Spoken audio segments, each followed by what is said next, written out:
RPGs are few and far between on the Neo Geo, but the small handful that exist are, from what I understand, some of the absolute highlights of the library. While arguably none are pure RPG, with titles like Fazale and Ogre Battle featuring quite a lot of strategy elements as well, one of the more vaunted names on any top 10 list is Biomotor Unitron, the game that possibly comes closest to taking that RPG moniker to its most traditional point. But even then, this actually has quite a lot of dungeon crawling emphasis to it, with the appeal being these procedurally generated, or at the very least randomly chosen, dungeons that demand a fair bit of grinding and gradual progression. Your goal here is to improve your mech by crafting or buying new parts so that you can get further and further into these dungeons and eventually conquer the arena. You play as a Unitron Master, which is both the mechanic and the pilot of the Biomotor Unitron, these massively customizable battle mechs. Starting off with the most basic parts means you'll need to clear out one, possibly two floors of these dungeons, earning money and experience by killing stuff, finding gold and materials in chests, then coming back to the workshop to heal up, buy new parts, or do some crafting. Each part that you add to your mech has lots of different stats assigned to it, and the cumulative totals of those stats equals what your mech actually is. For example, each part, from the CPU core to the legs to the arms, has their own stat for HP. This could be quite high, like 30, or low, like 5 HP, or even have a 0 next to it. So you could craft a new weapon that increases your damage output, but if it has a lower HP value allocated to it than what you already have installed, it'll lower your overall HP, so it's a balancing act. You're going to be looking at these numbers quite a lot while playing, so it's worth going into what they all mean. HP is fairly obvious. When your hit points reach 0, you can no longer battle, and will get whisked off back to the workshop to heal up. This is automatic, which is kinda neat. All you'd need to do is leave the dungeon and you'll be back to full health.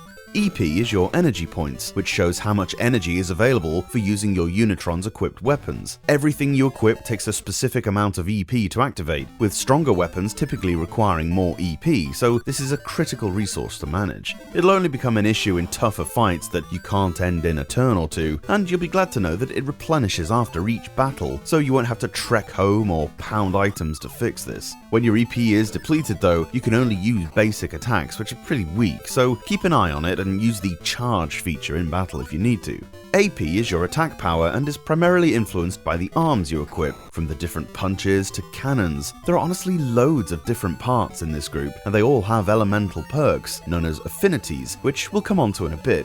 SP is your speed, which dictates whether or not you'll attack first or are able to flee from battle. There doesn't seem to be any luck here, it literally just is whichever of you or your opponent is faster. You might even be able to dodge enemy attacks at higher levels as well. Your DP is defense, which obviously reduces the damage taken from enemy attacks, a crucial stat to look at when you're cruising around anything after Area 3, where the monsters pack a real punch. It's a real crucial one for your longevity here too, because there are no healing spells or anything in the game, and you can only carry up to 9 of each type of healing potion, the fix-it tools. So if you want to be able to progress really far, make sure you can tank some hits.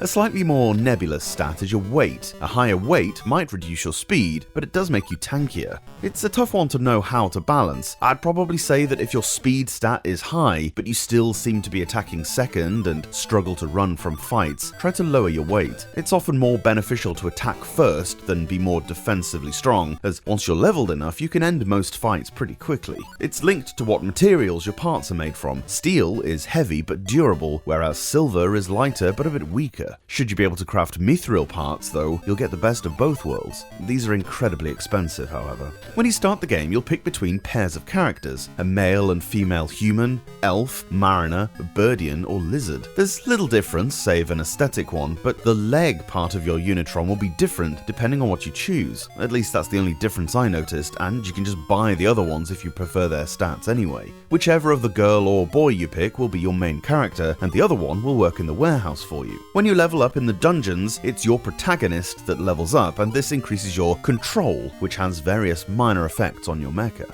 You can level up your partner too, but it's done differently. In the workshop, you can craft new parts from old ones if you have the correct material. For instance, one simple trip into a dungeon will more than likely allow you to find some steel at the very least. You can combine this with your basic arms to create stronger ones that have higher stats or do slightly different things. This is primarily how you'll fill those pages of the parts manual, which at the start of the game has hundreds of blank entries and encompasses this game's collect 'em up gimmick, where you can try to complete the manual if you want.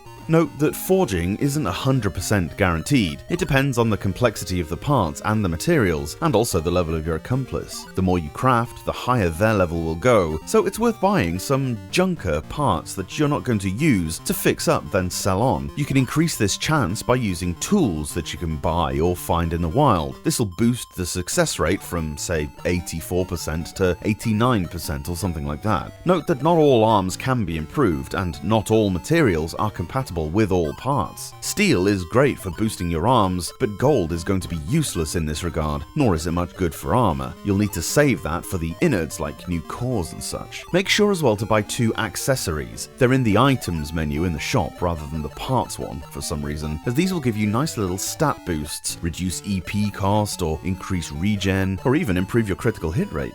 As previously mentioned, each weapon has its own elemental affinity, and this is very important to take note of. You'll see each one has a little symbol attributed to it that don't really look like much, but you can see what they all mean by looking in the help files in the workshop. Each one also has an affinity it's strong against, as well as one it's weak to. Don't worry that you're going to have to switch out weapons all the time when in a dungeon to match enemies' typings, as they don't really work like that. Each dungeon has a specific affinity that their monsters specialize in, and it's up to you to calibrate your mech beforehand to give it weapons that are strong against everything you'll find in there. For example, the forest dungeon that I've explored in this video for the most part has enemies in it that all have a wood affinity. As you might expect, it benefits you to equip fire weapons, as they're a total hard counter for wood and will give you a wicked boost. Make sure to always exploit these weaknesses, you'll struggle otherwise. The dungeons themselves, as I mentioned at the start of this review, are seemingly procedurally generated. Whether this is actually the case or whether there are a selection of builds that the game randomly picks from is hard to say exactly, as with the small handful of level elements on offer, the dungeons do still feel quite repetitive after a while. All you really need to know is that if you leave and come back, the dungeon will have reset and will now be different. This is important though, as in each area there are leveled chests containing either money or items, or sometimes nothing. By leveled, I mean that the gold you'll find in Area 1 is considerably less than what you'll find in Area 4, for example.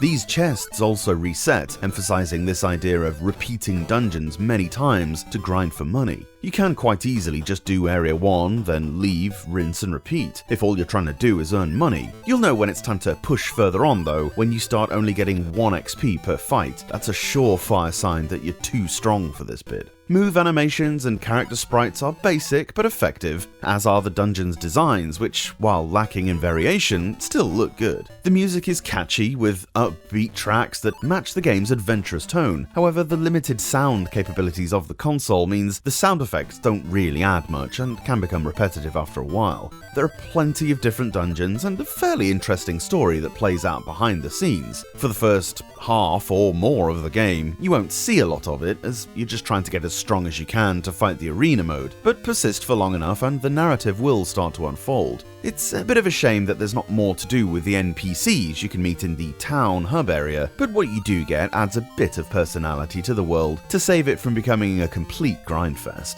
If grindy, repetitive RPGs and mech trainers aren't your thing, I don't think you'll play this for a prolonged period of time. But if that is your thing, then there are few better 8-bit RPGs to fill that role for you. I'm all about it. The footage I've shown in this video constitutes around my first 3 or 4 hours of gameplay, but it's fair to say I carried on for way longer after the fact. Definitely looking forward to the Japanese exclusive sequel, Kiko Seki Unitron.